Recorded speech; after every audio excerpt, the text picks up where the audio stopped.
안녕하세요. 정상으로 인도하는 사람들 셀파 김혜성입니다.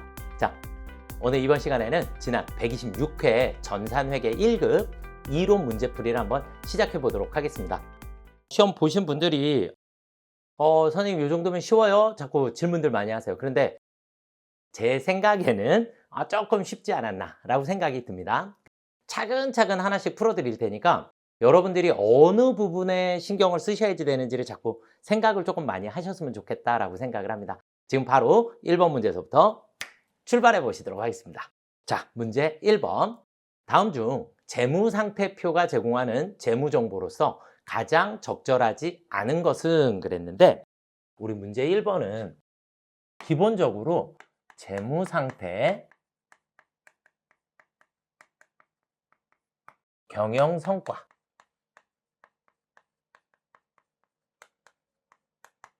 이렇게 두 가지를 여러분들이 머릿속에다가 조금 두시고 재무상태다 그러면 항상 우리가 재무상태 자산부채 자본인데, 자산부채 자본에 대해서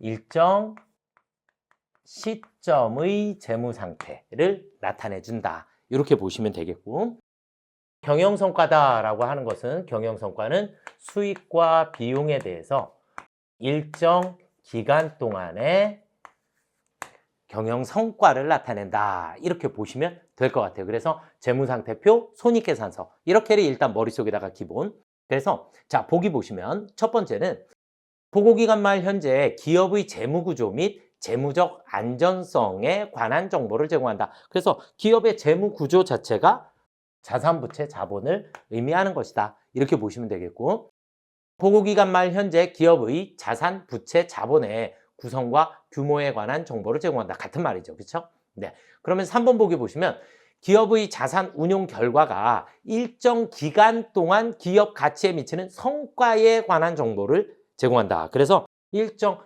기간 동안에 뭐에 대한, 성과에 대한 정보를 제공한다 그랬으니까 얘는 손익계산서가 가지고 있는 정보가 되겠죠. 그래서 3번이 정답이 되겠고요. 4번 보기 보시면 특정 시점에서 기업의 자본 조달 방식과 타인 자본 의존도에 관한 정보, 그러니까 부채와 자본에 대한 정보가 표기가 된다, 이렇게 보시면 될 것 같아요. 그래서 정답은 3번이었습니다. 자, 문제 2번을 한번 보시도록 하겠습니다. 다음 중 비유동 자산과 비유동 부채의 분류가 적절하지 않은 것은 그랬어요. 그러면 이제 우리는 자산은 두 가지로, 유동자산과 비유동자산으로 구분을 하고, 부채도 두 가지로 구분을 하죠. 부채도 우리가 유동부채와 비유동부채, 이렇게 구분을 하는데, 기본적으로 유동자산이다라고 하면 유동자산에는 당좌자산과 재고자산이 있더라. 그리고 비유동자산에는 우리가 투자, 유형, 무형, 기타 비유동, 이렇게 나누어지더라. 그러니까 지금 비유동자산에 대한 질문과, 자, 그 다음 부채는 우리 어떻게 했죠? 자, 부채는 비유동 부채를 암기해 주시면 되겠고, 사, 장, 퇴, 임대보증금, 이렇게 해서 이 정도를 여러분들이 머릿속에다가 조금 두시면 될 것 같아요. 그쵸? 그러면 기본적으로는 그냥 1번이 공짜 정답이었습니다. 그쵸? 매출 채권은 뭐에 해당해요? 당좌자산에 해당하고, 그 다음에 유동성 장기부채는 유동성이 생겼기 때문에 유동부채에 해당합니다. 아시겠죠? 그래서 1번이 정답이 되겠고요. 2번의 실용신앙권은 실용신앙권은 무형자산에 해당합니다. 무형자산에 해당하고 사채, 그렇죠? 자, 그 다음에 3번 보기에 차량 운반구는 유형자산에 해당하고 장기차입금, 네, 이렇게 됐고요. 그 다음에 임차보증금은 기타 비유동자산에 해당합니다. 그리고 퇴직급여 충당부채가 이렇게 나오겠죠. 이해가 되실까요? 네, 그래서 정답은 1번이었습니다. 자, 그 다음 문제 3번으로 한번 또 넘어가 보시도록 하겠습니다. 제품 매출 후 매출처로부터 어음을 받아 보관 중이다. 옳은 설명은 그랬어요. 어음을 받아서 보관 중이면 우리는 받을 어음이라고 하죠. 그쵸? 맞죠? 네. 그런데 자, 첫 번째 1번. 지급이 거절된 부도어음은 부도어음과 수표로 처리한다. 맞죠? 네. 1번이 옳은 설명. 정답이 되겠습니다. 아시겠죠? 자, 그 다음에 2번 보기 보시면 만기일 이전에 어음을 할인했을 때 매각 거래인 경우. 자, 우리가 어음의 할인. 어음의 할인이 두 가지의 경우의 수가 있는데 기본적으로는 무조건 우리는 매각 거래를 원칙으로 합니다. 매각 거래를 원칙으로 하고 우리가 또 다른 방식의 차입 거래라고 하는 게 있어요. 차입 거래. 그럼 어음을 할인했다라는 얘기는 만기일 이전에 어음 대금을 먼저 갖다 쓴다라는 뜻이에요. 그러니까 이 어음을 할인을 하게 되면 할인료라는 게 발생을 하게 되고 또 수수료라는 것도 생길 수 있어요. 그런데 만기 이전에 돈을 먼저 갖다 쓰는 거기 때문에 매각 거래로 처리했을 때는 매출, 채권, 처분, 손실. 매출, 채권, 처분, 손실로 처리해서 영업의 비용으로 처리를 하도록 돼 있고 차입 거래로 처리를 하게 되면 차입 거래는 이자, 비용으로 처리를 하게 됩니다. 그러니까 매각 거래다라는 의미는 내가 가지고 있던 어음을 은행에 팔아먹었다. 이 얘기예요. 그래서 매출 채권을 처분, 팔고 그만큼 손해를 본 것이다. 이렇게 보시면 되겠고 차입 거래는 내가 가지고 있는 이 어음을 담보로 해서 돈을 빌리는 것이다. 그러니까 돈을 빌렸으니까 거기에 대한 할인료나 수수료는 이자가 되는 것이다. 그래서 이자 비용으로 처리를 하게 된다. 단 우리 기업회계 기준에서는 뭐만 인정한다? 매각 거래를 인정하고 있다. 이렇게 보시면 될 것 같아요. 대신에 거래는 매각 거래도 있고 차입 거래라는 것도 있더라. 이렇게 보시면 될 것 같고. 자, 그래서 매각 거래에 해당하면 할인료는 매출, 채권, 처분, 손실. 차입 거래에 해당하면 이자 비용. 그러니까 2번과 3번은 보기가 반대로 바뀌었죠. 그렇죠? 이자 비용 할인료는 단기의 비용 맞고요. 매출, 채권, 처분, 손실도 단기의 비용이 맞습니다. 그래서 둘 다 영업 외 비용으로 처리를 하도록 되어 있고요. 그래서 정답은 1번이 되겠습니다. 이해가 되실까요? 네. 자, 그 다음 문제 4번 보도록 하겠습니다. 문제 4번. 다음은 12월 말 결산 법인인 주식회사 대한민국의 기계장치와 관련된 자료이다. 주식회사 대한민국이 26년 12월 31일에 계상할 감가상각비는 얼마인가? 단 월할 상각할 것 이렇게 돼 있는데 월할 상각은 큰 의미가 없어요 지금. 왜냐하면 1월 1일에 취득을 했기 때문에 월 구간이 필요가 없더라. 어차피 1년치를 상각을 하면 되는 거니까. 그런데 우리 문제에서 지금 4번은 무슨 법이요? 정률법. 그럼 우리가 정률법은 취득원가 마이너스 감가상각 누계 곱하기 정률. 이렇게 풀어주셔야 되죠. 그렇죠? 대신에 정률법은 무조건 언제서부터? 1차 년도부터 계산을 하셔야지 돼요. 1차 년도. 그러면 첫 번째 해에 취득원가는 얼마 나와 있어요? 2천만 원. 취득원가 2천만 원. 마이너스 감가상각 누계액은 없어요. 그 첫 해니까. 첫 해에는 감가상각 누계액이 없고 곱하기 정률은 몇 프로? 45%. 45%. 그러면 얼마가 나와요? 900만 원만큼이 나오겠네요. 그렇죠? 900만 원이 나오게 되고 자, 그다음 2차 년도 지금이죠. 지금 이 2차 년도. 그래서 12월 31일 날 26년도에 계상할 거. 그러면 취득원가 2천만 원에 마이너스 900만 원. 그럼 1,100만 원이고 거기에 곱하기 45%. 그럼 1100만 원이니까 4545 그랬으니까 495만 원이 정답이 되겠네요. 맞죠? 이해가 되실까요? 네, 그럼 정답은 1번. 자, 여기서 이제 일단 이렇게 해서 풀어 나가시는 거고, 이제 만약에 뭐 3차년도다. 그럼 3차년도다. 그럼 2천만 원에서 마이너스 얼마를 빼야 되죠? 900만 원하고 있으니까 1395만 원. 1395만 원 곱하기 45%를 해볼게요. 자, 그러면 2천만 원에서 마이너스 1395만 원을 빼주시고 거기에 곱하기 0.45를 해주시면 272만 2,500원이 나와요. 272만 2,500원 이렇게 나오는데, 자, 왜 여기까지를 했냐? 네. 자, 여기까지를 한 이유는 여러분들이 정률법이라는 거를 아주 쉽게 빠르게 계산하는 방법을 제가 지금부터 설명드릴 거예요. 자, 정률이 지금 45%로 주어져 있죠. 그렇죠? 그럼 우리는 퍼센트는 기준이 100%니까 나머지가 몇 퍼센트죠? 55%. 55%. 그러면 첫 번째 해에만 45%로 계산을 하면 900만 원이라는 돈이 나와요. 그쵸? 자, 그럼 이제 계산기에다가 나머지가 몇 퍼센트라고요? 55%. 여기에 55%를 하면 495만 원이 나와요. 900만 원에 곱하기 0.45는 했더니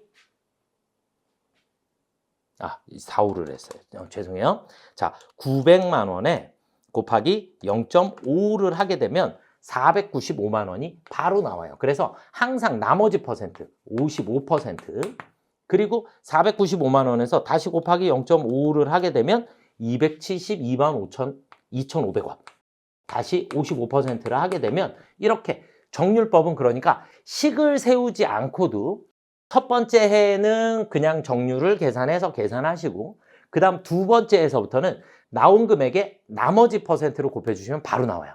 그리고 또 나머지 퍼센트를 곱해주시면 바로 나오고. 이해가 되셨죠? 그래서 각 감가상각비는 이렇게 나머지 퍼센트를 계산해 주시면 쉽게 계산하실 수 있으시니까 다른 문제들도 여러분들이 한번 연습을 한번 해보시면 좋을 것 같아요. 아시겠죠? 네. 그래서 지금은 정답은 495만 원이 정답이 되겠습니다. 1번이 정답이 되겠고요. 자, 그 다음 문제 5번을 한번 보도록 하겠습니다. 다음 중 구분이 다른 것은 그랬는데 그냥 공짜 2번이었죠. 그렇죠? 임의적립금, 이익준비금, 미처분이익잉여금은 이익잉여금 안에 들어가는 것이고 그 다음에 매도가능증권 평가이익은 자본 항목의 기타 포괄손익 누계액에 해당합니다. 그렇죠? 그래서 정답은 2번이 되겠습니다. 이거는 여러분들이 자본은 제가 정규 수업 시간에도 말씀드리지만 자본의 분류는 정말로 한 50번씩 쓰고 외우셔야지 돼요. 우리 고등학생들 제가 수업할 때는 실제로 그렇게 해서 하게 하고 하루 종일 하루 1시간 동안 설명해주고 다음날 되면 그냥 백지 주고 시험 봐요.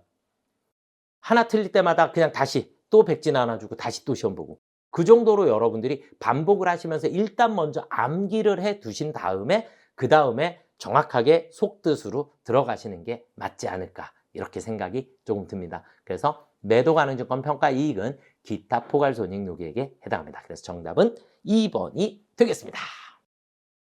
자, 그 다음 문제 6번을 한번 보시도록 하겠습니다. 다음 중 기말 결산 시 이자 비용의 이연과 가장 관련이 있는 회계 처리는 이렇게 돼 있는데 자, 우리 문제 6번은요. 이렇게 했어요.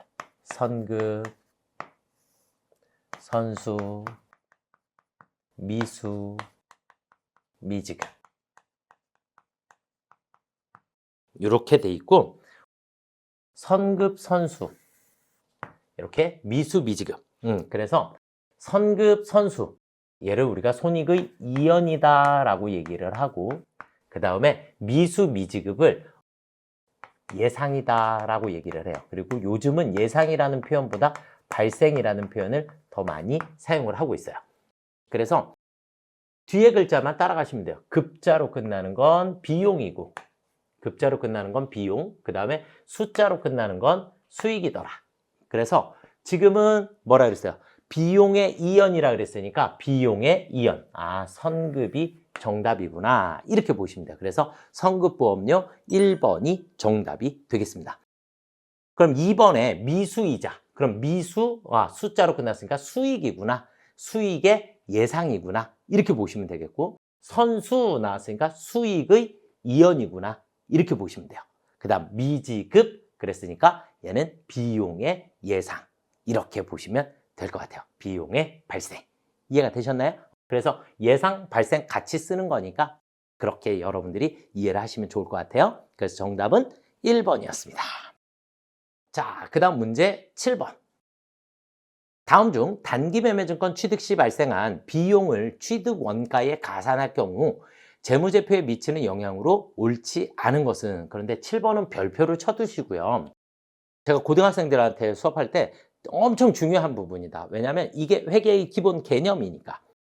그러니까 누가 커지고 작아지고 이런 게임이에요. 그러다 보면 어떤 게 커지면 또 다른 건 작아질 수밖에 없고, 하나가 작아지면 또 다른 건 커질 수밖에 없고, 회계는 무조건 대차 합계가 맞아야 하기 때문에 우리 문제 7번을 보시면 원래 단기매매증권 취득 시 비용은 뭘로 처리해요? 수수료 비용 900번대 비용으로 처리를 해야 하죠.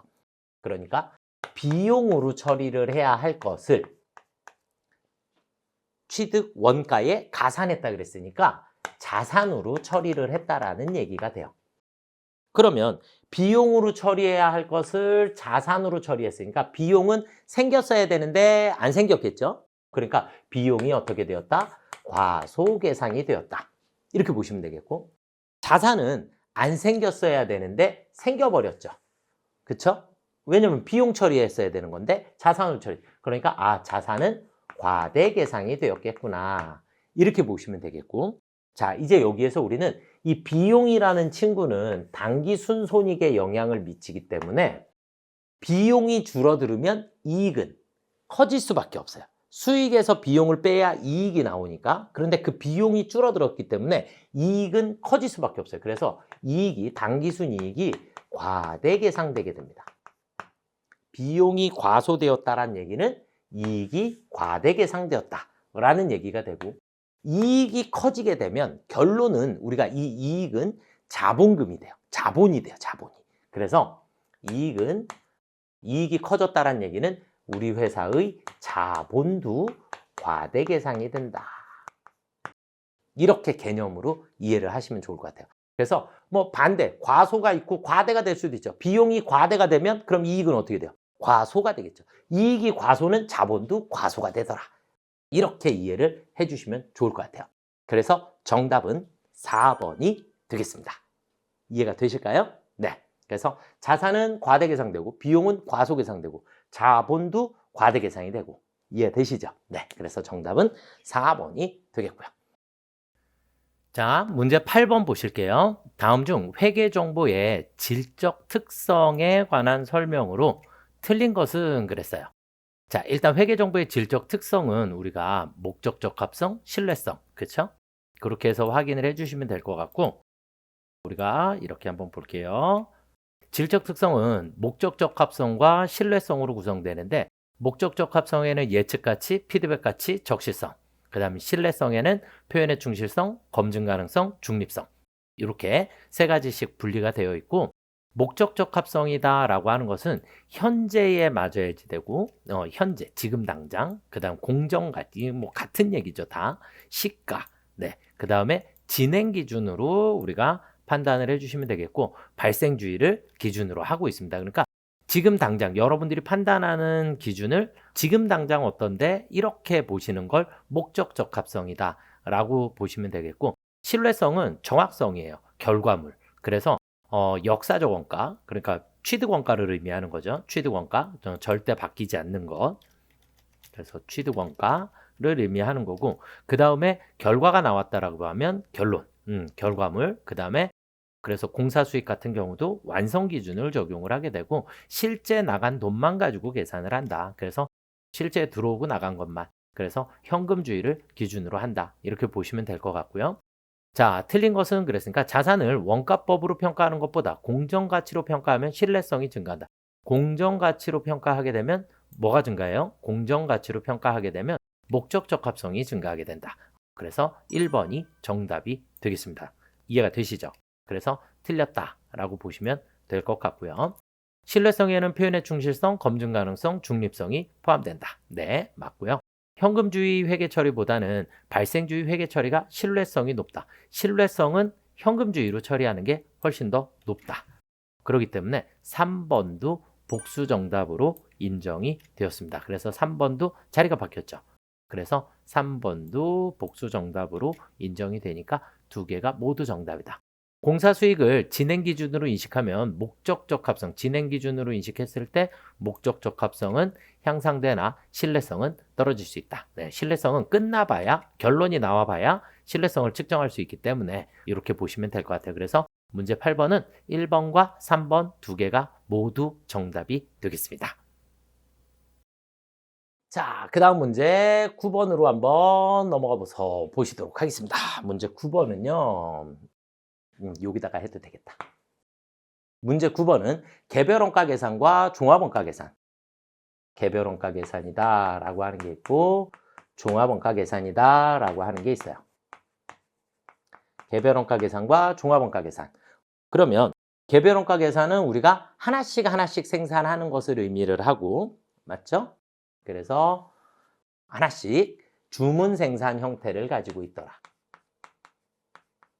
그 다음에 종합원가 계산은 연속 대량 생산 형태를 가지고 있더라. 우리는 원가의 구분을 재료비, 노무비, 제조 간접비로 나누어 주게 되는데, 맞죠? 자, 그러면 우리는 개별원가 계산은 원가의 구분을 이렇게, 종합원가 계산은 원가의 구분을 이렇게. 그래서 개별원가 계산은 직접비와 간접비의 구분이 중요하고 종합원가 계산은 재료비와 가공비의 구분이 중요하다.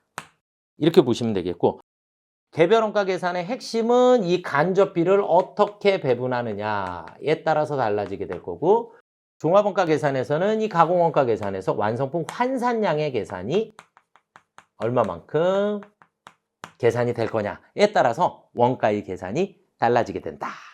이해가 되실까요? 그럼 정답 찾으셨죠? 몇 번이에요? 그렇죠. 2번이죠. 완성품 환산량의 계산은 종합원가 계산에서 필요한 거고, 그 다음에 제조간접비의 배분은 개별원가에서 중요한 핵심을 차지하고 있다. 그래서 정답은 2번이 되겠습니다. 이해가 되실까요? 되셨어야 합니다. 네, 이 정도는 기본적으로 여러분들이 맞춰주실 수 있어야지 되지 않을까라고 생각을 합니다. 자, 그 다음 이제 문제 10번으로 한번 또 넘어가 보시도록 하겠습니다. 문제 10번은 제가 항상 공짜다. 네, 공짜다. 라고 얘기를 하는 거. 자, 제조간접비의 배분인데, 우리가 실제 소비액, 예정 소비액. 예정 소비액은 예정 배부율 곱하기 실제 배부 기준.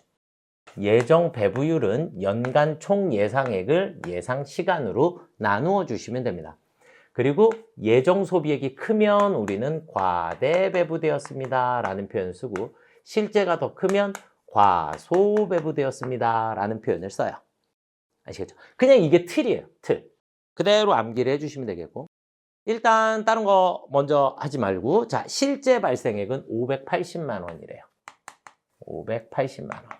네, 이걸 먼저 갖다 줬고, 나머지는 이제 순서대로 자기 자리로 가면 됩니다. 자, 제조간접비 예산이 600만 원이래요. 그러면 예산은 600만 원. 자, 그 다음에 예정 노무 시간은 나누기 1200시간. 이해가 되셨을까요? 네, 그러면 5,000원이 나오나요? 그렇죠? 네, 5,000원. 예정 배부율은 5,000원이 나오게 되고, 실제 노무 시간은 1,100시간입니다.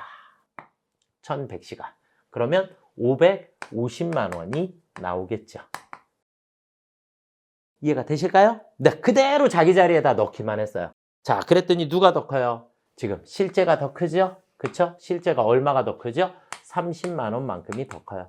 아, 30만 원만큼 우리는 무슨 배부되었다? 과소 배부되었다. 그래서 4번이 정답이 되겠습니다. 이해가 되실까요? 네, 그래서 10번 문제는 그냥 네, 제 맨날 표현을 해서 공짜 문제예요. 그래서 이건 그냥 그대로 틀을 여러분들이 이해하시면 좋을 거다라고 생각이 듭니다. 자, 그 다음 문제 11번. 다음 중 직접 재료비가 감소하더라도 영향을 받지 않는 항목은 그랬어요. 얘는 우리가 이렇게 볼게요. 우리가 원재료라는 계정이 있고, 그 다음에 제공품이라는 계정이 있고, 그 다음에 제품이라는 계정이 있어요. 제품. 그런데 우리가 기본적으로 자, 직접 재료비가 감소하더라도 영향을 받지 않는 항목은 그랬잖아요. 그러면 여기에 예를 들어 여기에 직접 재료비가 여기로 들어오는 거니까 얘의 금액이 감소했다. 그러면 얘가 플러스 뭐 커졌다, 감소했다 이거 상관없이 움직였다. 그럼 제공품 계정 대변은 무조건 움직여요. 그럼 제품 계정 차변에 무조건 움직이겠죠. 얘가 여기로 오는 거니까. 그리고 나면 제품 계정 대변도 무조건 변화를 하게 됩니다. 그래서 여기에서 무언가가 플러스 마이너스가 생기면 이 뒤로 발생하는 건 모두 다 영향이 있더라. 그러면 단기 제품 제조 원가 여기에 있는 거니까 영향이 있다. 기말 제공품 영향이 있다. 매출 원가 영향이 있다. 이렇게 보시는 거예요. 그러면 영향이 없는 건 누구예요? 제조 간접비. 얘가 플러스 마이너스 된다라 그래서 이 제조 간접비가 플러스 마이너스 되는 것은 아니니까. 그래서 이렇게 흐름을 이해를 하시면 3번이 정답이 되겠습니다. 이해가 되실까요? 네. 그래서 여기에 뭐 제조 간접비가 플러스 마이너스가 생겼다. 그럼 얘도 마찬가지 이 뒤로 발생하는 모든 원가에는 영향이 미치게 된다. 이렇게 보시는 거예요. 아시겠죠? 네. 자, 그 다음 12번으로 한번 넘어가 보시겠습니다. 자, 12번은 다음은 제조업을 영위하는 평촌의 단기 원가 관련 자료이다. 평촌의 단기 총 제조 원가는 얼마인가? 단, 기초 재고 자산은 없다고 가정한다. 이렇게 돼 있어요. 기초는 없대요. 요 그냥 그대로 쓸게요. 없대요. 없대요. 이해가 되실까요? 자, 그 다음에 직접 재료 원가가 80만 원. 지우고 할까요?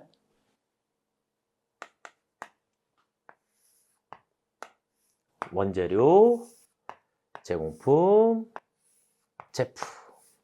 자, 이렇게 보고 기초는 없다 그랬으니까 기초는 없어요. 기초는 없고 직접 재료 원가는 80만 원입니다. 80만 원. 자, 그 다음에 제조 간접 원가는 40만 원이래요.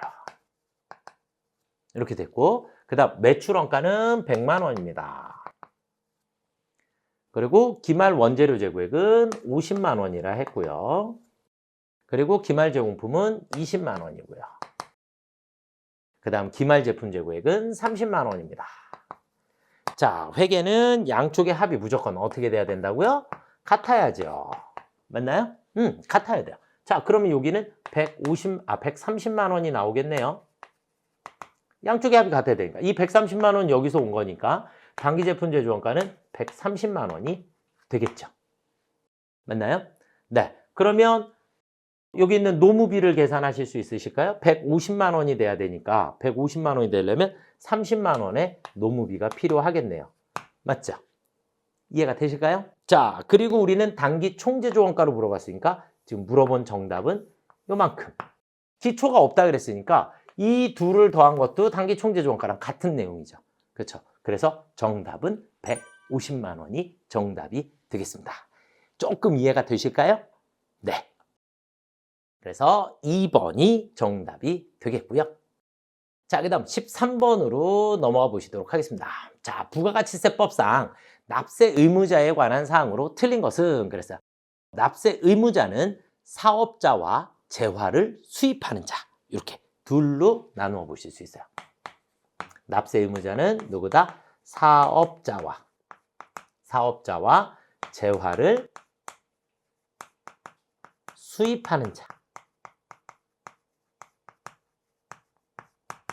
이렇게 보시면 되겠고 그 다음에 이제 우리가 여기서 한 가지 더 추가로 여러분들이 알고 계셔야지 되는 부분이 우리가 과세거래는 뭐뭐뭐 있죠?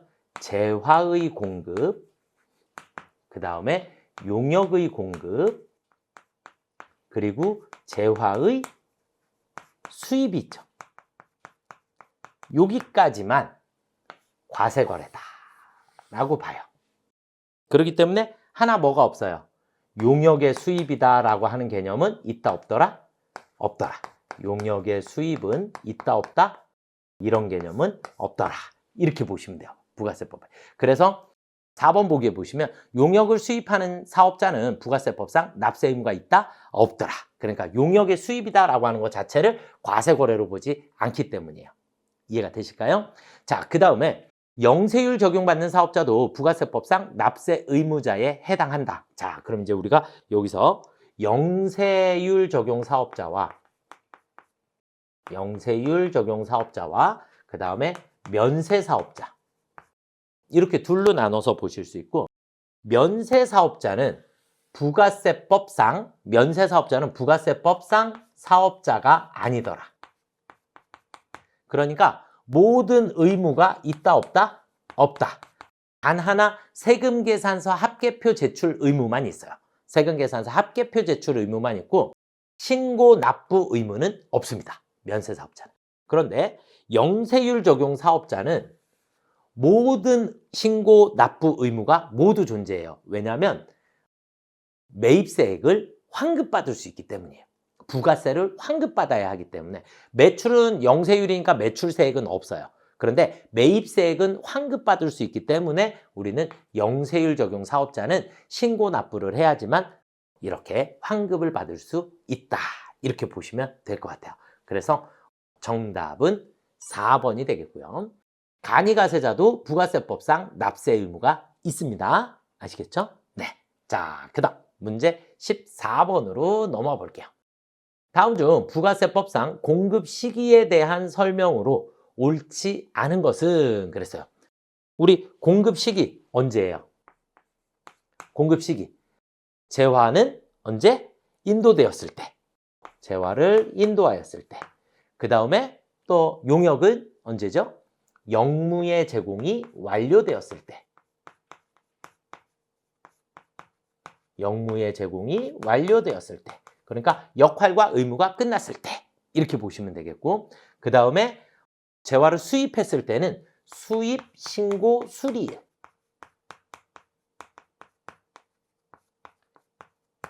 수입, 신고, 수리일을 공급 시기로 보고, 그 다음에 장기 할부 판매에 대해서 대가의 각 부문을 받기로 한 때.